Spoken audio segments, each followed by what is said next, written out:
ಎಲ್ಲರಿಗೂ ನಮಸ್ಕಾರ. ನಾನು ರಕ್ಷಾ ಪ್ರಸಾದ್. ರೀಕಾಲ್ ವಿತ್ ರಕ್ಷಾ ಕಾರ್ಯಕ್ರಮಕ್ಕೆ ಸ್ವಾಗತ. ಇವತ್ತು ನನ್ನ ಜೊತೆ ಇರುವಂತಹ ಗೆಸ್ಟ್ ಅವರ ಲಿರಿಕ್ಸ್ ಮೂಲಕ ಎಷ್ಟೋ ಮನಸ್ಸುಗಳನ್ನ ಹೀಲ್ ಮಾಡಿರುವಂತವರು ಪ್ರಮೋದ್ ಮರವಂತೆ ಅವರು ನಮ್ಮ ಜೊತೆಗಿದ್ದಾರೆ. ಬನ್ನಿ ಅವರನ್ನು ವೆಲ್ಕಮ್ ಮಾಡೋಣ. ಹಾಯ್, ಹೇಗಿದ್ದೀರಾ ಪ್ರಮೋದ್ ಅವರೇ? ಚೆನ್ನಾಗಿದ್ದೀನಿ ಮೇಡಮ್, ನೀವು ಹೇಗಿದ್ದೀರಾ? ನಾನು ಸೂಪರ್ ಆಗಿದ್ದೀನಿ. How is everything going? ಎಲ್ಲ ಚೆನ್ನಾಗಿ, ಎಲ್ಲ ಆರಾಮಾಗಿದೆಯಾ? ಫುಲ್ ಬ್ಯುಸಿಯಾಗಿ ಹೋಗಿದ್ದೀರಾ ಹೇಗೆ ಅಂತ? ತಕ್ಕ ಮಟ್ಟಿಗೆ. ಈಗ ನಮ್ಮ ಒಂದು ಕಾರ್ಯಕ್ರಮಕ್ಕೆ ಬಂದಿದ್ದಕ್ಕೆ first of all thank you so much, because you have a very busy schedule. ನೀವು ಆಗಲೇ ಹೇಳಿದ್ರಿ ಕೂಡ ನನಗೆ. ಸೊ ಆ ಒಂದು ಶೆಡ್ಯೂಲಲ್ಲೂ ಕೂಡ ನನ್ನ ಜೊತೆ ಈ ಒಂದು ಕಾರ್ಯಕ್ರಮಕ್ಕೆ ಜಾಯ್ನ್ ಆಗಿದ್ದಕ್ಕೆ ವೆರಿ ವೆರಿ ಥ್ಯಾಂಕ್ಫುಲ್. ನಾನು ಕಾರ್ಯಕ್ರಮ ಶುರು ಮಾಡಬೇಕಾದ್ರೆ ಯಾವಾಗಲೂ ಈ ಒಂದು ರೀಕಾಲ್ ಅನ್ನೋ ಒಂದು ಕಾನ್ಸೆಪ್ಟಲ್ಲಿ ಇರೋದ್ರಿಂದ ಕೇಳೋದು ಮೊದಲನೇ ಪ್ರಶ್ನೆ ಏನು ಅಂತಂದರೆ, ರೀಕಾಲ್ ಅನ್ನೋ ಪದ ನಿಮಗೆ ಕೇಳ್ತಾ ಇದ್ದಂಗೆ ಪ್ರಮೋದ್ ಮರವಂತೆ ಅವರಿಗೆ ಫಸ್ಟ್ ಇಮೇಜ್ ಬರೋದೇನು? ಆಸ್ ಅ ಲಿರಿಸಿಸ್ಟ್ ಅಲ್ಲ, but as a Pramod Maravanthe human being ಆಗಿ ನಿಮಗೆ ಏನು ಫಸ್ಟ್ ನೆನಪು ಬರುತ್ತೆ ಅಂತ? ನನ್ನ ಚೈಲ್ಡ್ಹುಡ್ ನಾನು ಹಾಸ್ಟೆಲಲ್ಲಿ ಬೆಳೆದಿದ್ದು ಜಾಸ್ತಿ. ಒಂದು 7 ವರ್ಷ ನವೋದಯ ಅಂತ ಹಾಸ್ಟೆಲಲ್ಲೇ ಇದ್ದಿದ್ದ. ಸೊ ನಾನು ಆಲ್ಮೋಸ್ಟ್ ಫ್ರೆಂಡ್ಸ್ ಜೊತೆನೇ ಬೆಳೆದಿದ್ದು ಜಾಸ್ತಿ, ಪೇರೆಂಟ್ಸ್ಗಿಂತ. ಸೊ ನನಗೆ ಅದು ತುಂಬಾ ನೆನಪಾಗುತ್ತೆ. ಅಲ್ಲಿ ನಾನು ಶೇಪ್ ಅಪ್ ಆಗೋದಕ್ಕೆ ತುಂಬಾ ಹೆಲ್ಪ್ ಮಾಡುತ್ತೆ ಅದು. ಹಾಗಾಗಿ ನಾನು ಇಮಿಡಿಯೇಟ್ ರೀಕಾಲ್ ಅಂದ ತಕ್ಷಣ ಏನೇ ಹಳೆಯದು ಅಂದ್ಕೂಡಲೇ ನೆನಪು ಅಂದ್ರೆ ಫಸ್ಟ್ ಜಾಗನೇ ಅದು ನನಗೆ. ಎಲ್ಲಿ ಓದಿದ್ದು ನೀವೆಲ್ಲ? ಹೆಬ್ರಿ ನವೋದಯದಲ್ಲಿ. ಅಲ್ಲಿ ನಾನು 7 ವರ್ಷ ರೆಸಿಡೆನ್ಷಿಯಲ್ ಸ್ಕೂಲ್. ಕುಂದಾಪುರದಿಂದ ಒಂದು 45 ಕಿಲೋಮೀಟರ್. ಸೊ ಅಂದ್ರೆ ನಿಮ್ಮ ಈ ಒಂದು ಚೈಲ್ಡ್ಹುಡ್ ಮೆಮೊರೀಸ್ಗಳನ್ನ ನೀವೀಗ ಮೆಲುಕು ಹಾಕೋದಕ್ಕೆ ಶುರು ಮಾಡಿದಾಗ ಫಸ್ಟ್ ನಿಮಗೆ ಅಂದ್ರೆ ಓಕೆ, ಈ ಚೈಲ್ಡ್ಹುಡ್ ಮೆಮೊರಿ ಎಲ್ಲರ ಚೈಲ್ಡ್ಹುಡ್ ಅಲ್ಲೂ ಇದ್ದೇ ಇರುತ್ತೆ, ಬಟ್ ಒಂದು ನಾನು ತುಂಬಾ ಯುನೀಕ್ ಆಗಿ ಎಕ್ಸ್ಪೀರಿಯನ್ಸ್ ಮಾಡಿದ್ದು, ಬಿಕಾಸ್ ನೀವು ಹೇಳಿದ್ರಿ ಕುಂದಾಪುರದವರು, ಆ್ಯಂಡ್ ಅಲ್ಲಿ ಶೈಲಿ ಈಸ್ ವೆರಿ ಡಿಫ್ರೆಂಟ್. ಸೊ ಅಲ್ಲಿ ನಿಮಗೆ ಏನೋ ಒಂದು ಲೈಕ್ ಇಲ್ಲಿಗೆ ನೀವು ಕಂಪೇರ್ ಮಾಡೋದಾದ್ರೆ ಬಟ್ ಈ ಒಂದು ಜಾಗ ಇನ್ನೆಲ್ಲೂ ಸಿಗಲ್ಲ ಅಂತ ಅನ್ಸೋದು ನಿಮ್ಗೆ ಯಾವುದು? ಪ್ರಾಬಬ್ಲಿ ನಾನು ಹೇಳ್ದಂಗೆ ಯಾವಾಗಲ ಹಾಸ್ಟೆಲ್ದು ಬಹುಶಃ ಎಲ್ಲರೂ ಏನೋ ಎಲ್ಲೋ ಒಂದು 5 to 10% ಅದು ಆ ಏಜ್ ಅಲ್ಲಿ. ಈ ಇಂಜಿನಿಯರಿಂಗ್ PUC ಟೈಮಲ್ಲಿ ಹಾಸ್ಟೆಲ್ಗೆ ಹೋಗೋದು ತುಂಬಾ ಕಾಮನ್. ನಾನು ಹೋಗಿದ್ದು 6ನೇ ಕ್ಲಾಸಿಂದ 2nd PUC ತನಕ ಹಾಸ್ಟೆಲ್. ಸೊ ನಾನು ನಿನ್ನೆ ವೈಫ್ ಕೇಳ್ತಿದ್ದೆ, ನಾನು ಮನೆಯಲ್ಲಿ ನಮ್ಮ ಅಪ್ಪ ಅಮ್ಮನ ಜೊತೆ ಕರೆಕ್ಟಾಗಿ ನನಗೆ ಗೊತ್ತಿರೋ ಪ್ರಕಾರ ಇದ್ದಿದ್ದೆ ಒಂದು 3 ವರ್ಷ ಅಂತ. ಒಂದು 2ನೇ ಕ್ಲಾಸ್ ಅಷ್ಟೊತ್ತಿಗೆ ನಮ್ಗೆ ಕರೆಕ್ಟಾಗಿ ಬುದ್ಧಿ ಬಂದಿರುತ್ತೆ ಏನ್ ಮಾಡ್ತಿದೀವಿ ಅಂತ. ನಾನು 4ನೇ ಕ್ಲಾಸ್ ಅಷ್ಟೊತ್ತಿಗೆ ನಾನು ಅಜ್ಜಿ ಮನೆಗೆ ಹೋಗಿ 1 ವರ್ಷ ಅಲ್ಲಿ ಓದಿ ಇಮಿಡಿಯೇಟ್ ಇಲ್ಲಿ ಹಾಸ್ಟೆಲ್ಗೆ ಹೋದೆ. ಸೊ ಅಲ್ಲಿ ನನ್ನ ಬಾಲ್ಯ ಏನಕ್ಕೆ ಯೂನಿಕ್ ಆಗಿತ್ತು ಅಂದ್ರೆ ನಮ್ಮ ಬಟ್ಟೆ ನಾವೇ ತೊಳ್ಕೊತಿದ್ವಿ, ನಾವೇ ಸ್ನಾನ ಮಾಡೋದಾಗಿರ್ಬೋದು, ನಾವೇ ತಲೆ ಬಾಚ್ಕೊಂಡು, ನಾವೇ ಪೌಡರ್ ಹಾಕೊಂಡು, ನಾವು ಇನ್ಶರ್ಟ್ ಮಾಡ್ಕೊಂಡು, ಎಲ್ಲ ನಮಗ್ ನಾವೇ ಮಾಡ್ಕೊಂಡು, ಅಪ್ಪ ಅಮ್ಮ ಏನ್ ಮಾಡ್ತಿದ್ರು ಆ ಕೆಲಸ ನಮಗ್ ನಾವೇ ಮಾಡ್ಕೊಂಡು ಹೋಗೋದಿದೆಯಲ್ಲ, ಅಷ್ಟು ಜನರ ಜೊತೆ. ಎಲ್ಲದಕ್ಕಿಂತ ದೊಡ್ಡ ವಿಷಯ ಅಂದ್ರೆ ಇದೆಲ್ಲ ಮಾಡ್ಕೋತಾರೆ ಮಕ್ಳು ಹೇಳಿದ್ರೆ. ಬಟ್ ಈಗಿನ ಮಕ್ಳು ಎಕ್ಸಾಮ್ಗೂ ಕೂಡ ಮನೆಯವರ ಕೂತು ಓದಿಸ್ಬೇಕು. ಎಷ್ಟು ಸಿಲೆಬಸ್ ಏನಿದೆ ಎಲ್ಲ ತಾಯಿಗೂ ಗೊತ್ತಿರಬೇಕು. ಸೊ ಅಂತ ಒಂದು ಬಾಲ್ಯ ಇವಾಗಿದೆ. ಬಟ್ ನಮ್ಗೆ ಅವಾಗ ಎಕ್ಸಾಮ್ಗೂ ಕೂಡ ನಾವೇ ಓದ್ಕೋತಿದ್ವಿ. ಹಾಗಾಗಿ ತುಂಬಾ ಯೂನಿಕ್ ಆಗಿತ್ತು ನನ್ನ ಚೈಲ್ಡ್ಹುಡ್. ಅಲ್ಲಿಂದಾನೇ ನಿಮಗೆ ಗೊತ್ತಾಗಿದ್ದ ದಟ್ ನಿಮ್ಮ ಜೊತೆಗೆ ಈಗ ನೀವು ಬಾಲ್ಯದ ಮೆಮೊರೀಸ್ಗಳನ್ನ ಹೇಳ್ಬೇಕಾದ್ರೆ that writing is your path, ಬರೆಯೋದೇ ನನಗೆ ಒಂದು ಪಾತ್ ಅಂತ ನಿಮ್ಗೆ ಅವಾಗ್ಲಿಂದಾನೇ ಗೊತ್ತಿತ್ತಾ, ಆರ್ ಬೇರೆ ಏನಾದ್ರು ಆಗೋದು ಅಂತಿತ್ತ? ದೇವರೇ ಗೊತ್ತಿಲ್ಲ. ಸೊ ನನಗೆ ಮುಂಚೆಯಿಂದನೂ ಕ್ರಿಕೆಟ್ ಅಂದ್ರೆ ಸಿಕ್ಕಾಪಟ್ಟೆ ಇಷ್ಟ. ಅದು ಈಗಲೂ ಗೊತ್ತಿಲ್ಲ ನನಗೆ ಹೆಂಗ ಹುಚ್ಚು ಬಂದು ಅಂಟ್ಕೊಂಡಿತ್ತು ಅಂತ ಗೊತ್ತಿಲ್ಲ. ಸೊ ನಮ್ಮ ಮನೇಲಿ ಟಿವಿ ಇರಲಿಲ್ಲ, ನಾವು ನಮ್ಮ ಇಡೀ ಊರಲ್ಲಿ ಒಂದೇ ಟಿವಿ ಇತ್ತು. ನಾನು ನೈಟ್ ಎಲ್ಲ ಮ್ಯಾಚ್ ಇದ್ರೆ, ಇಂಡಿಯಾ ಮ್ಯಾಚ್ ಇದ್ರೆ ನೈಟ್ ಅವ್ರ ಮನೆಯಲ್ಲ ಮಲ್ಕೊಂಡ್ಬಿಡ್ತಿದ್ದೆ. ಬರೋದಕ್ಕೆ ಕರ್ಕೊಂಬರೋರು ಯಾರು ಇಲ್ಲ 11-12 ಗಂಟೆಗೆ ಅಂತ. ಅಷ್ಟೊಂದು ಹುಚ್ಚು ನನಗೆ. ನಾನು ಕ್ರಿಕೆಟ್ ಪ್ಲೇಯರ್ ಆಗ್ಬೇಕು, ಇಂಡಿಯಾ ಟೀಮ್ಗೆಲ್ಲ ಆಡ್ಬೇಕು ಅಂತೆಲ್ಲ ಅದೇ ಒಂದು ಕನ್ಸಲ್ಲೇ ಇದ್ದವನ್ ನಾನು. ಅವಾಗ ಸಾಹಿತ್ಯ ಅದ್ರದ್ದೆಲ್ಲ ಏನು ಗಂಧ ಗಾಳಿ ಗೊತ್ತಿಲ್ಲ. ಬಟ್ ಸಿನಿಮಾ ನೋಡ್ತಿದ್ವಿ 4 ಗಂಟೆ ಭಾನುವಾರ 4 ಗಂಟೆ ಸಿನಿಮಾ ಅಂತೂ ಸಿಕ್ಕಾಪಟ್ಟೆ ನೋಡ್ತಿದ್ವಿ. ಆಮೇಲೆ ಈ ಸಾಹಿತ್ಯ ಅಂತ ಬಂದ್ರೆ ಬಾಲಮಂಗಳ, ತುಂತುರು ಈ ತರದೆಲ್ಲ ಓದೋದಿತ್ತು. ಅದ್ ಬಿಟ್ರೆ ಧಾರಾವಾಹಿಗಳು ನೋಡೋದು, ಚಿತ್ರಮಂಜರಿ ಕೇಳೋದು, ಇಷ್ಟು ಬಿಟ್ರೆ ಮತ್ತೆ ನನ್ಗೆ ಎಲ್ಲಾ ಕಲೆಗಳ ಮೇಲೆ ಒಂಥರ ಆಸಕ್ತಿ ಇತ್ತು. ನೋಡೋದಾಗಿರ್ಬೋದು, ಅದ್ರಲ್ಲಿ ಭಾಗವಹಿಸೋದು, ಈ ಹಾಡೋದು, ಡ್ಯಾನ್ಸ್ ಇದೆಲ್ಲ ಇತ್ತು ಸ್ಕೂಲಲ್ಲಿ. ಬಟ್ ಯಾವತ್ತೂ ಈ ತರ ಅದೊಂದು ಇದಂತ ಗೊತ್ತಿಲ್ಲ. ಚಿತ್ರಗೀತೆಗಳು ಸಾಹಿತ್ಯ ಅಂತ ಬಂದ್ರೆ ಟೇಪ್ ರೆಕಾರ್ಡರ್ ಕ್ಯಾಸೆಟ್ ತಗೊಂಡು ಅದನ್ನ ಹಾಕೊಂಡು ಕುಣಿಯೋದು ಈ ತರದೆಲ್ಲ ಇತ್ತು. ಬಿಟ್ರೆ ಟು ಬಿ ಫ್ರಾಂಕ್ ಅವಾಗ ಈ ತರ ಸಾಹಿತಿಗಳು ಇರ್ತಾರೆ, ಅವ್ರು ಹಾಡು ಬರೀತಾರೆ ಅಂತಾನೆ ಗೊತ್ತಿರಲಿಲ್ಲ. ಒಂದು ಸ್ಟೇಜ್ ಆಫ್. ಅಂಡ್ ಈಗ ನೀವು ಒಂದ್ಸಲ ಈ ತರ ಬರೆಯೋದಕ್ಕೆ ಶುರು ಮಾಡಿದ್ಮೇಲೆ ಈ ಒಂದು ಜಾಗಕ್ಕೆ ನೀನು ಬಿಲಾಂಗ್ ಆಗ್ತೀಯಾ ಅಂತ ಹೇಳಿದಂಥ ಒಂದು ವ್ಯಕ್ತಿ, ಅಂದರೆ ನಿಮ್ಮ ಜೊತೆಗೆ ಸಾಥ್ ಕೊಟ್ಕೊಂಡು ಯಾವಾಗಲೂ ಯು ಡಿಸರ್ವ್ ದಿಸ್, ನೀನು ಇರೋ ಜಾಗ ವಂಡರ್ಫುಲ್ ಇರೋ ಜಾಗ ಅಂತ ಪ್ರೋತ್ಸಾಹ ಕೊಟ್ಟಿರೋಂಥ ಒಂದು ಪರ್ಸನ್ ಅಂದರೆ? ಸೊ ನಾನು ಇಂಜಿನಿಯರಿಂಗ್ ಟೈಮಲ್ಲೇ ಬರೆಯೋಕೆ ಶುರು ಮಾಡಿದೆ ಆ್ಯಕ್ಚುಲಿ. ಸೊ ನನಗೆ ಪರ್ಟಿಕ್ಯುಲರ್ ಒಬ್ಬರು ಪರ್ಸನ್ ಅಂತ ನನಗೆ ನೆನಪಿಲ್ಲ. ಬಟ್ ನನ್ನ ಫ್ರೆಂಡ್ಸ್ ಎಲ್ಲ ಹೇಳೋರು, ಅಂದರೆ ನಮ್ಮ ಮಂಗಳೂರು ಆ ಕಡೆ ಎಲ್ಲ ಅವರೆಲ್ಲ ನೀನು ಚಂದ ಬರೀತಿ ಮರೆ ಅಂತ ಫೇಸ್ಬುಕ್ ಎಲ್ಲ. ನಾನು ತುಂಬಾ ಏನು ಸೀರಿಯಸ್ ಆಗಿ ತಗೊಂಡಿರ್ಲಿಲ್ಲ. ಸೊ ಸಿನಿಮಾ ಅಲ್ಲಿ ಸ್ವಲ್ಪ ಸಿನಿಮಾಗೆ ಇದು ಮಾಡೋರು, ಸಿನಿಮಾಗೆ ಹೋಗೋರು ತುಂಬಾ ಕಡಿಮೆ ಆ ಟೈಮಲ್ಲಿ. ಇವಾಗ ಸ್ವಲ್ಪ ಜಾಸ್ತಿ ಆಗಿದೆ. ಹಾಗಾಗಿ ಸಿನಿಮಾ ಅಂತ ಏನು ಹೇಳಿರಲಿಲ್ಲ. ಬಟ್ ನೀನು ಚೆನ್ನಾಗಿ ಬರೀತೀಯಾ ಅಂತ ಪ್ರಾಬಬ್ಲಿ ಫೇಸ್ಬುಕ್ ಬಟ್ ಸಿನಿಮಾಗೆ ನೀನ್ ಬಿಲಾಂಗ್ ಆಗ್ತಿ ಅಂತ ನನಗೆ ನಾನೇ ಅನ್ಕೊಂಡ್ಬಿಟ್ರೆ ನನಗೆ ಯಾರು ಹೇಳಿಲ್ಲ ಸೆಲ್ಫ್ ಮೇಡ್ ಶೆಹಜಾದ್ ನೀವು. ಸೊ ಆಮೇಲೆ ಸಿನಿಮಾಗೆ ಇಲ್ಲಿ ಬಂದ್ಮೇಲೆ ಬರೆಯೋಕೆ ಶುರು ಮಾಡಿದ್ಮೇಲೆ ತುಂಬಾ ಜನ ಪ್ರೋತ್ಸಾಹ ಮಾಡಿದ್ರು, ಅದು ಬೇರೆ. ಬಟ್ ಆ ಸ್ಟೇಜಲ್ಲಿ ನಾನೇ ಅನ್ಕೊಂಡಿದ್ದೆ ಅಂದ್ರೆ ಹಿಂಗ್ ಸಿನಿಮಾಗೆ ಯಾಕೆ ಬರೀಬಾರ್ದು ನಾನು ಹಾಡುಗಳನ್ನ ಅಂತ ಒಂದು ಅನ್ಸಿದ್ ನನಗೆ. ಅನ್ಸ್ತು. ಅಪ್ರೋಚ್ ಮಾಡಿದ್ದು ನಾನು ಫಸ್ಟು ರವಿ ಬಸ್ರೂರ್ ಅವ್ರನ್ನ. ನಾನು ಇಂಜಿನಿಯರಿಂಗ್ ಮುಗಿಸಿ ನಾನು ಜಾಬ್ ಮಾಡೋಣ, 1-2 ವರ್ಷ ಜಾಬ್ ಮಾಡೋಣ ಅಂತ ಅನ್ಕೊಂಡೆ ಬಂದಿದ್ದು. ಸ್ವಲ್ಪ ಹೆಂಗೆ ಏನು ಅಂತ ಗೊತ್ತಿಲ್ಲ, ಹಾಗಾಗಿ ಪ್ಲಾನ್ ಮಾಡೋಣ. ನಾನು ರಕ್ಷಿತ್ ಶೆಟ್ಟಿ ಅವರದ್ದೆಲ್ಲ ಇಂಟರ್ವ್ಯೂ ತುಂಬಾ ನೋಡ್ತಿದ್ದೆ ಆ ಟೈಮಲ್ಲಿ. ತುಂಬಾ ದೊಡ್ಡ ಹೆಸರು ಅವರು ಉಡುಪಿಯಲ್ಲಿ, ಸ್ಪೆಷಲಿ ನಮ್ಮದೇ ಸೀನಿಯರ್, ನಮ್ಮ ಕಾಲೇಜ್ ಸೀನಿಯರ್ ಅವರು, ನಿಟ್ಟೆ ಕಾಲೇಜ್ ಸೀನಿಯರ್. ಸೊ ಹಂಗಾಗಿ ಅವರು ಹಂಗೆ ಮಾಡಿದ್ರು. ಅವ್ರು ಯಾವುದೋ ಕಂಪ್ನಿಯಲ್ಲಿ ಇದ್ರು, IT ಕಂಪ್ನಿ ಬಿಟ್ಟು ಇದಕ್ಕೆ ಬಂದರು. ಸೊ ಈ ಥರ ನಾನು ಹಾಗೆ ಮಾಡೋ 1-2 ವರ್ಷ ಕೆಲಸ ಮಾಡಿಬಿಟ್ಟು ಅಲ್ಲಿ ಸ್ವಲ್ಪ ಇನ್ ಆ್ಯಂಡ್ ಔಟ್ ಗೊತ್ತಾಗ್ಲಿಲ್ಲ ನನಗೆ ಇಂಡಸ್ಟ್ರಿಯಲ್ಲಿ. ಸ್ವಲ್ಪ ಕಾಂಟ್ಯಾಕ್ಟ್ ಮಾಡ್ಕೊಂಡು ಆಮೇಲೆ ಬರೋಣ ಅಂತ. ಬಟ್ ಏನಾಯ್ತು ಅಂದರೆ ನನಗೆ ಮೆಕ್ಯಾನಿಕಲ್ ಇಂಜಿನಿಯರ್ ನಾನು. ಸೊ ಹಾಗಾಗಿ ನನಗೆ ಕೆಲಸನೇ ಕೊಡಲಿಲ್ಲ ಯಾರು. 1-8 ತಿಂಗಳು ನನ್ನ ಕೆಲಸನೇ ಇರಲಿಲ್ಲ. ಬೆಂಗಳೂರು ಅಲ್ದು ಆ ಕಡೆ ವೈಟ್ ಫೀಲ್ಡ್ ತುದಿಯಿಂದ ಹಿಡಿದು ಈ ಕಡೆ ಕೆಂಗೇರಿ ಬಿಡದಿವರೆಗೂ ಎಲ್ಲ ಕಡೆ ಹೆಂಗೆ ಅಂದರೆ ಈ ಶೋರೂಮ್ಗೆಲ್ಲ ಹೋಗ್ಬಿಟ್ಟು ಅಲ್ಲೆಲ್ಲ ಹೋಗ್ಬಿಟ್ಟು ಹಿಂಗೆ ರೆಸ್ಯೂಮೆ ಕೊಟ್ಟು ಬರ್ತಿದ್ವಿ. ಏನು ಅಂತಾನೆ ಗೊತ್ತಿಲ್ಲ, ಯಾವ ಕಂಪ್ನಿ ಅಂತಾನೆ ಗೊತ್ತಿಲ್ಲ. ನಾನು ನನ್ನ ಫ್ರೆಂಡ್ಸ್ ಒಂದಿಷ್ಟು ಜನ ಹೋಗೋದು, ಒಂದಿಷ್ಟು ಜೆರಾಕ್ಸ್ ಮಾಡಿ ಇಟ್ಕೊಳ್ಳೋದು ರೆಸ್ಯೂಮೆ. ಸರ್ ಕೆಲಸ ಇದ್ರೆ ಹೇಳಿ ಸರ್, ಕೆಲಸ ಇದ್ರೆ ಹೇಳಿ ಸರ್ ಅಂತ ಈ ಥರ ಎಲ್ಲ ಓಡಾಡ್ತಾ ಇದ್ವಿ 1-8 ತಿಂಗಳು. ಸೊ ಆ ಗ್ಯಾಪಲ್ಲಿ ನನಗೆ ಇತ್ತು ನನಗೆ ಅಂದರೆ ಮನಸ್ಸಲ್ಲಿ. ಬಟ್ ನೋಡೋಣ ಈಗಲೇ ಟ್ರೈ ಮಾಡೋಣ ಒಂದ್ಸಲ ಅಂತ ಅಂದ್ಬಿಟ್ಟು ನಾನು ರವಿ ಬಸ್ರು ಅಪ್ರೋಚ್ ಮಾಡಿದಾಗ ಅವ್ರು ನಂಗೆ ರೈಟರಾಗಿ ಸೇರಿಸ್ಕೊಂಡ್ರು. ಅಲ್ಲಿ ಒಂದು 6 ಮಂತ್ಸ್ ವರ್ಕ್ ಮಾಡಿ ಆ ಗ್ಯಾಪಲ್ಲಿ ನನಗೆ ಮತ್ತೆ ಕೆಲಸ ಸಿಕ್ತು. ಸೊ ನಾನು ಕೆಲ್ಸಕ್ಕೆ ಹೋದೆ ಆಮೇಲೆ. ಓಕೆ, ಫಸ್ಟ್ ಬರ್ದಿದ್ದು ಇಂಡಸ್ಟ್ರಿನಲ್ಲಿ ಹಾಡು ಅಂದ್ರೆ ಯಾವುದು ಪ್ರಮೋದ್ ಅವರೇ? ಸಿನಿಮಾಗೆ ಅಂತ ಬರ್ದಿದ್ದು ಅಂಜನಿ ಪುತ್ರ ಸಿನಿಮಾ ಇದೆ, ಚಂದ. ಬಟ್ ಆಲ್ಬಮ್ ಅಂತ ನಾವು ಸಿಂಗಲ್ ಆಲ್ಬಮ್ ಅಂತ ಫಸ್ಟ್ ಮಾಡಿದ್ದು ಅಮ್ಮ ಅಂತ ಒಂದು ಸಿಂಗಲ್ ಆಲ್ಬಮ್ ಮಾಡಿದ್ವಿ. ಸಚಿನ್ ಬಸ್ರೂರ್ ಮ್ಯೂಸಿಕ್ ಮಾಡಿದ್ರು ಅದಕ್ಕೆ.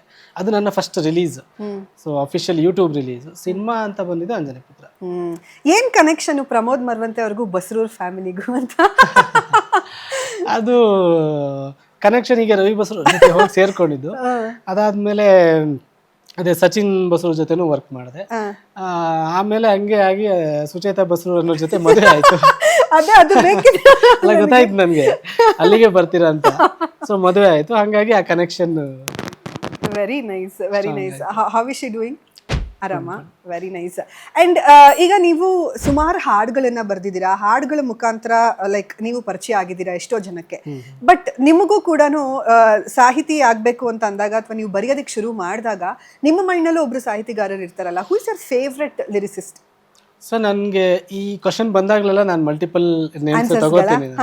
ಸೊ ನನಗೆ right from Udaya Shankar, RN Jayagopal ಅವ್ರ ಕಡೆ ಆ ಟೈಮಿಂದ ಹಿಡಿದು ಆ ಟೈಮಲ್ಲೂ ತುಂಬ ಇದ್ದಾರೆ. ತುಂಬ ಅಂಡರ್ರೇಟೆಡ್ ಲಿರಿಸಿಸ್ಟ್ಗಳು ಕೂಡ ಇದ್ದಾರೆ ತುಂಬ ಜನ. ಹುಣಸೂರು ಕೃಷ್ಣಮೂರ್ತಿ ಆಗಿರ್ಬೋದು, ಗೋಪಾಲ್ ಯಾಗ್ನಿಕ್ ಅಂತ ಈ ನಾಗಮಂಡಲ ಸಿನಿಮಾದ ಹಾಡುಗಳು ಬರ್ತಾರೆ. ಆಮೇಲೆ ವಿ ಮನೋಹರ್ ಅವರು ಇರ್ಬೋದು. ಆಮೇಲೆ ನಮ್ಮ ದಿಗ್ಗಜರು ಕೆ ಕಲ್ಯಾಣ್ ಅವರು, ಹಂಸಲೇಖ ಅವರು, ನಾಗೇಂದ್ರ ಪ್ರಸಾದ್ ಅವರಾಗಿರ್ಬೋದು, ಕವಿರಾಜ್, ಜಯಂತ್ ಸರ್, ಯೋಗರಾಜ್ ಭಟ್. ಸೊ ಈ ತರ ದೊಡ್ಡ ಲಿಸ್ಟ್ ಇದೆ. ನನಗೆ ಒಬ್ರನ್ನ ಪಿಕ್ ಮಾಡೋದು ಕಷ್ಟ. ಯಾಕಂದ್ರೆ ಈ ಕಲ್ಯಾಣ್ ಸರ್ ಹಾಡು ಕೇಳ್ತಿರ್ಬೇಕಾದ್ರೆ ವಾವ್ ನಾನು ಅವ್ರ ಫ್ಯಾನ್ ಅನ್ಸ್ಬಿಡುತ್ತೆ. ಹಂಸಲೇಖ ಅವ್ರ ಹಾಡು ಕೇಳ್ತಿರ್ಬೇಕಾದ್ರೆ ಅದು next level. Nagendra Prasad sir ಹಾಡು ಕೇಳ್ತಿರ್ಬೇಕಾದ್ರೆ ಅಂದರೆ ಪ್ರತಿಯೊಬ್ರದ್ದು ಕೇಳ್ಬೇಕಾದ್ರೆ ಹಂಗೆ ಅನ್ಸುತ್ತೆ. ಜಯಂತ್ ಸರ್ ಬೇರೆ ಥರ, ಭಟ್ರದ್ದು ಬೇರೆ ಥರ. ಬಟ್ ಟೋಟಲ್ ಓವರ್ ಆಲ್ ವರ್ಸಟಾಲಿಟಿ ಅಂತ ಬಂದರೆ ನನಗೆ ಇವತ್ತಿನವರೆಗೂ ಟ್ರೆಂಡಿಂಗಲ್ಲಿರುವಂಥ ಲಿರಿಸಿಸ್ಟ್ ನಾನು ಅವ್ರ ಥರ ಆಗಬೇಕು ಅಂತ ಅನ್ಸೋದಂದ್ರೆ ನಾಗೇಂದ್ರ ಪ್ರಸಾದ್ ಸರ್ ನನಗೆ. ಬಿಕಾಸ್ ನಿಮ್ಗೆ ಈ ಕಡೆ ನೀನೇ ರಾಮ ನೀನೇ ಶ್ಯಾಮ ಅಂತ ಬರೀತಾರೆ, ಈ ಕಡೆ ಬಾ ನಾರಡಿ ಅಂತಾನೂ ಬರೀತಾರೆ, ಸಾಲುತಿಲ್ಲವೆ ಅಂತಾನೂ ಬರೀತಾರೆ, ದ್ವಾಪರ ಅಂತಾನೂ ಬರೀತಾರೆ. ತುಂಬಾ ಅಂದ್ರೆ ಆ ವರ್ಸಟಾಲಿಟಿ ಇದೆಯಲ್ಲ, ಅದು ನನಗೆ ತುಂಬಾ ಇಷ್ಟ. ಹಾಗಾಗಿ ಅವರು ನನಗೆ ತುಂಬಾ ಮಾದರಿ ಅನಿಸ್ತಾರೆ. Very nice. ನೀವು ಫಸ್ಟ್ ಬರ್ದಿರುವಂತಹ ಲಿರಿಕ್ ಬರ್ದಿದ ತಕ್ಷಣ ನಿಮಗೆ ಇದು ಅಷ್ಟೇನು ಸೆಟ್ ಆಗ್ತಿಲ್ಲ ಅಂತ ನಿಮಗೆ ಅನ್ಸಿದೆ. ಬಟ್ ಔಟ್ಸೈಡ್ ದ ಇಂಡಸ್ಟ್ರಿ ಅಂತ ನೋಡಿದಾಗ ಸಿಕ್ಕಾಪಟ್ಟೆ ಹಿಟ್ ಆಗಿದೆ. ಆ ಥರ ಸಾಂಗ್ಸ್ಗಳು ಯಾವುದಾದ್ರೂ ಇದೆಯಾ? ಲೈಕ್ ನಿಮಗೆ ಸ್ಯಾಟಿಸ್ಫ್ಯಾಕ್ಷನ್ ಆಗಿಲ್ಲ ನೀವು ಬರ್ದಿರೋ ಲಿರಿಕ್ಸ್, ಲೈಕ್ ಇನ್ನೂ ನಾನು ಸ್ವಲ್ಪ ರಿವರ್ಕ್ ಮಾಡಬೇಕು ಅಂತ ನಿಮ್ಗೆ ಅನಿಸ್ತಿರತ್ತೆ. ಬಟ್ ಮೀನ್ ವೈಲ್ ಅದು ಆಲ್ರೆಡಿ ಹಿಟ್ ಆಗೋಗಿರುತ್ತೆ. ನಿಮ್ಗೆ ಇನ್ನೂ ಈ ಕ್ಷಣಕ್ಕೂ ಆ ಥರದ್ದು ಇನ್ನೂ ಈ ಸಾಂಗ್ ಅನ್ನ ನಾನು ಚೆನ್ನಾಗಿ ಬರೀಬೋದಾಗಿತ್ತು ಅಂತ ಅನ್ಸಿದ್ದಿದ್ಯಾ? ಬಹುತೇಕ ಹಾಡುಗಳು ಓಕೆ, ನನ್ನ ಫೈನಲ್ ಸ್ಯಾಟಿಸ್ಫ್ಯಾಕ್ಷನ್ ಇದೆ. ಅಂದರೆ ಅದರಲ್ಲೊಂದು ಪಿಕ್ ಮಾಡಬೇಕು ಅಂದರೆ ನಾನು ಇನ್ನೂ ಚೆನ್ನಾಗಿ ಬರಿಬೋದಿತ್ತು ಅನಿಸಿರೋ ಸಾಂಗ್ ಅಂದರೆ ನನಗೆ ಇತ್ತೀಚೆಗೆ ಬಗೀರಾ ಸಿನಿಮಾದಲ್ಲಿ ಒಂದು ಪರಿಚಯವಾದೆ ಪರಿಚಯವ. ಸೊ ಆ ಹುಕ್ಕೆಲ್ಲ ನನಗಿಷ್ಟ. ನನಗೆ ಚರಣ ಇನ್ನೊಂಚೂರು ಏನೋ ಬೆಟರ್ ಮಾಡ್ಬೋದಿತ್ತು ಅಂತ ಅನಿಸ್ತದೆ ನನಗೆ. ಸ್ವಲ್ಪ ಅವತ್ತು ಟೈಮ್ ಕನ್ಸ್ಟೆಂಟ್ ಇತ್ತು ನನಗೆ. ಹಾಗಾಗಿ ಮತ್ತೆ ಡೈರೆಕ್ಟ್ರು ಹೇಳಿದಿಲ್ಲ ಚೆನ್ನಾಗಿದೆ ಅಂತ ಹೇಳಿದ್ರು.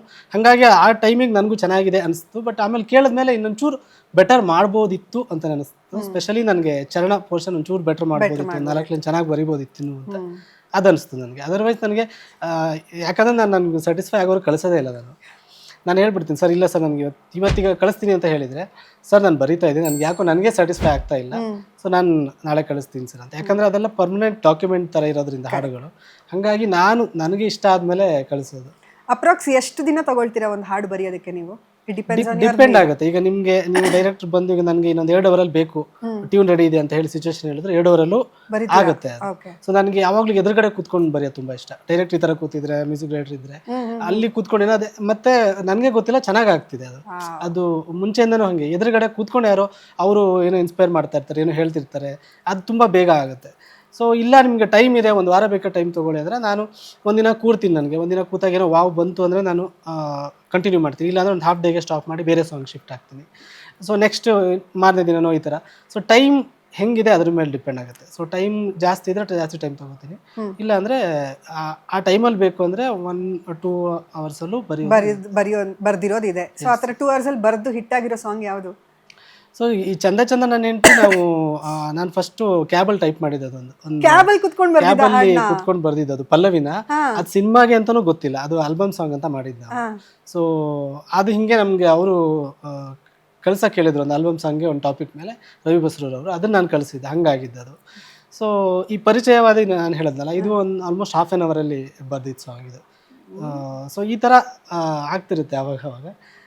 ಇಲ್ಲ ಅಂದ್ರೆ ಟೈಮ್ ಇದೆ ಅಂದ್ರೆ ನಾವು ಆರಾಮಾಗಿ ಬರಿಬೋದು ಅಂತೀರಾ. ನಿಮಗೆ ಒಂದು ಕಾನ್ಫಿಡೆನ್ಸ್, ನಿಮಗೆ ಈಗ ಲಿರಿಕ್ನ ಬರಿತೀನಿ ಅಂತ ಅಂದಾಗ ಒಂದು ಕಾನ್ಫಿಡೆನ್ಸ್ ಇರುತ್ತೆ, like okay I am doing this kind of songs ಅಂತ ಅಂದಾಗ ದೇರ್ ವಿಲ್ ಬಿ ಒಂದು ಸ್ಯಾಟಿಸ್ಫ್ಯಾಕ್ಷನ್. ನಾನು ಆಗಲೇ ಒಂದು ಸ್ಯಾಟಿಸ್ಫ್ಯಾಕ್ಷನ್ ಅಂತ ಹೇಳಿದಾಗ ಯು ಟೋಲ್ಡ್ ನನಗೆ ಅಂಟಿಲ್ ಆ್ಯಂಡ್ ಅನ್ಲೆಸ್ ನನ್ನ ಸ್ಯಾಟಿಸ್ಫ್ಯಾಕ್ಷನ್ ಆಗೋವರೆಗೂ ನಾನು ಅದನ್ನು ಕಳಿಸಲ್ಲ ಅಂತ. ಬಟ್ ಈ ರೆಕಾರ್ಡಿಂಗ್ ಸ್ಟುಡಿಯೋಸ್ದಲ್ಲಿ ನೀವು ಕೂತಿರ್ತೀರಾ, ಬಟ್ ಆ ಸಿಚುಯೇಷನ್ಸ್ನಲ್ಲಿ ಮ್ಯೂಸಿಕ್ ಡೈರೆಕ್ಟರ್ಸ್ಗಳು ನಿಮಗೆ ಇಲ್ಲ ಈ ಸಾಂಗ್ ನಾನು ಸ್ವಲ್ಪ ಲಿರಿಕ್ಸ್ ಚೇಂಜ್ ಮಾಡು ಅಂತ ಹೇಳಿದಾಗ ಎಲ್ಲೋ ನಿಮ್ಗೆ ಕಾನ್ಫಿಡೆಂಟ್ ಬ್ರೇಕ್ ಆಗುತ್ತೆ ಅಂತ ಅನ್ಸುತ್ತಾ? ಅಂದರೆ ಕಾನ್ಫಿಡೆನ್ಸ್ ಬ್ರೇಕ್ ಆಗೋದಕ್ಕಿಂತ ನನಗೆ ಆ ಲಾಸ್ಟ್ ಮೂಮೆಂಟ್ ಡಿಸಿಷನ್ಗಳು ಕೆಲವೊಮ್ಮೆ ಭಯ ಆಗುತ್ತೆ. ಅಂದರೆ ಅದು ವರ್ಕ್ ಆದರೆ ಓಕೆ ಸೂಪರ್, ಬಟ್ ಅದು ವರ್ಕ್ ಆಗಿಲ್ಲ, ಮುಂಚೆ ಇದ್ದಿದ್ದೆ ಚೆನ್ನಾಗಿತ್ತು ಅಂದರೆ ಆಮೇಲೆ ನಾವು ಯಾವಾಗಲೂ ಅದನ್ನು ನಾವು ರಿಪೆಂಟ್ ಮಾಡ್ತಾ ಇರ್ತೀವಿ, ಅದು ಚೆನ್ನಾಗಿತ್ತಲ್ಲ ಅಂತ. ಸೊ ಹಾಗಾಗಿ ಮ್ಯಾಕ್ಸಿಮಮ್ ನಾನು ರೆಕಾರ್ಡಿಂಗ್ಗಿಂತ ಮುಂಚೆ ಆಲ್ಮೋಸ್ಟ್ ಫೈನಲ್ ಇರುತ್ತೆ. 1-2 ವರ್ಡ್ಗಳು ಆಚೆ ಈಚೆ ಅಲ್ಲಿ ಹಾಡಬೇಕಾದ್ರೆ ಇಲ್ಲ ಸರ್ ಈ ವರ್ಡ್ ಯಾಕೋ ಚೆನ್ನಾಗಿ ಕೇಳ್ತಿಲ್ಲ ಅಥವಾ ಈ ಬೇರೆ ಥರ ಕೇಳ್ತಿದೆ, ಈ ಥರ ಎಲ್ಲ ಅನಿಸಿ ನಾವು ಅಲ್ಲಿ ಚೇಂಜ್ ಮಾಡೋದಿರುತ್ತೆ. ಸೊ ಮ್ಯಾಕ್ಸಿಮಮ್ ರೆಕಾರ್ಡಿಂಗಲ್ಲಿ ಥ್ರೂಔಟ್ ಲೈನ್ ಆಗಲಿ ಅಥವಾ ಈ ಥರ ಆಗಲಿ ಚೇಂಜ್ ಆಗೋದು ಕಡಿಮೆ. ಯಾಕಂದರೆ ಈಗ ತುಂಬ ಟೈಮ್ ಇರುತ್ತೆ ನಮಗೆ. ಒಂದು ಸತಿ ನಾವು ಹಾಡು ಫೈನಲ್ ಆದಮೇಲೆ ಟ್ರ್ಯಾಕ್ ಹಾಡಿ ಬಂದಮೇಲೆ ನನಗೂ ಕಳಿಸ್ತಾರೆ, ಅವರು ಕೇಳ್ತಿರ್ತಾರೆ. ಸೊ ಫೈನಲ್ ರೆಕಾರ್ಡಿಂಗ್ ತನಕ ಒಂದು ಮಿನಿಮಮ್ 2-3 ಮಂತ್ಸ್ ಅಂತೂ ಇದ್ದೇ ಇರುತ್ತೆ, ಮಿನಿಮಮ್ ಇದ್ದೇ ಇರುತ್ತೆ. ಸೊ ಅನ್ಲೆಸ್ ಅದು ದೊಡ್ಡ ಸಿನಿಮಾ ಯಾವುದೋ ಅರ್ಜೆಂಟಲ್ ಸಾಂಗ್ ಆಗಿರೋದು ಬಿಟ್ಟರೆ ಆ ಟೈಮ್ ಇರುತ್ತೆ. ಹಾಗಾಗಿ ನಮಗೆ ಇದು ಬರಲ್ಲ, ಆ ಪ್ರಮೇಯಗಳು ಬರೋದೇ ಇಲ್ಲ ಎಂಡ್ ಮೂಮೆಂಟಲ್ಲಿ ಇದ್ರೂ ಕೂಡ ನಾನು ತುಂಬ ಯೋಚನೆ ಮಾಡ್ತೀನಿ. ಯಾಕಂದರೆ ಲಾಸ್ಟ್ ಮೂಮೆಂಟಿಗೆ ಹಾಳು ಮಾಡಿಕೊಂಡ್ರೆ ಅದು ತುಂಬ ಕಾಡುತ್ತೆ ಅಂತ. ಹೌದು, ಹಾಗಾಗಿ ಅದನ್ನ ಜಾಸ್ತಿ ಅವಾಯ್ಡ್ ಮಾಡ್ತೀನಿ ಮ್ಯಾಕ್ಸಿಮಮ್ ಬಿಫೋರ್ ರೆಕಾರ್ಡಿಂಗ್ಗೆ. ಈಗ ಶೂಟಿಂಗಲ್ಲೂ ಹಂಗೆ ಅಲ್ಲ, ಕೆಲವೊಂದಿನ ಇಂಪ್ರೊವೇಷನ್ಗಳು ಆದರೆ ಬೆಟರ್ ಆಗ್ತಿದ್ರೆ ಓಕೆ, ವರ್ಡ್ಸ್ ಎಲ್ಲ ಓಕೆ, ಸಾಲುಗಳು ಆದಷ್ಟು ಅವಾಯ್ಡ್ ಮಾಡ್ತೀರಾ. ಈಗ ನೀವು ರೀಸೆಂಟ್ ಆಗಿ ಒಂದು ಪುಸ್ತಕ ಬರೆದ್ರಿ ಪ್ರಮೋದ್ ಅವರೇ, ತೊಂಡೆ ಚಪ್ಪರ ಅಂತ ಹೇಳ್ಬಿಟ್ಟು. ಈಗಿನ ಜನ್ರೇಷನ್ ಅವ್ರಿಗೂ ಲಿಟ್ರೇಚರ್ಗೂ ಯಾಕೋ ಕನೆಕ್ಷನ್ಸ್ ಎಲ್ಲೋ ಮಿಸ್ ಆಗ್ತಿದೆ ಅಂತ ಅನ್ನಿಸ್ತಾ ಇದೆ ನನಗೆ ಅನ್ಸೋ ಪ್ರಕಾರ. ಅಂದ್ರೆ ನಾವೆಲ್ಲ ಅಂದ್ರೆ ಜೆನ್ಸಿ ಅಲ್ಲದೆ ಇರೋಂಥ ಕ್ಯಾಟಗರೀಸ್ಗಳೆಲ್ಲ ಅಂದ್ರೆ ಎಲ್ಲೋ ಒಂದ್ ಕಡೆ we had connection to literature, but ಈಗಿನ ಜನ್ರೇಷನ್ಗೆ ಲಿಟ್ರೇಚರೇ ಸೆಟ್ ಆಗ್ತಾ ಇಲ್ಲ. ಸೊ ಅದ್ರ ಒಪಿನಿಯನ್ ಕೊಡೋದಾದ್ರೆ ನೀವು? ಸೊ ಮೋರ್ ಏನಂದ್ರೆ ನಾವೆಲ್ಲ ಕನ್ನಡ ಮೀಡಿಯಮಲ್ಲಿ ಓದಿದ್ದು, ಅದು ಒಂದು ಕನೆಕ್ಷನ್ ಇದ್ದೇ ಇತ್ತು ಕನ್ನಡ. ಈಗ ನಮ್ಮ ಸ್ಕೂಲಲ್ಲೇ ಏನು ಮಾಡ್ತಾರೆ ಅಂದರೆ ನಮಗೆ ಯಾವಾಗಲೂ ಕನ್ನಡ ನವಂಬರ್ 1 ಮತ್ತು ನಂಬರ್ 1 ಎರಡು ನಮಗೆ ಕನ್ನಡ. ಸೊ ಬಟ್ ಅವ್ರಿಗೆ ಹೆಂಗೆ ಅಂದರೆ second language, third language. So ಅವರಿಗೆ ಅವ್ರು ತಪ್ಪು ಅಂತ ಹೇಳ್ತಿಲ್ಲ.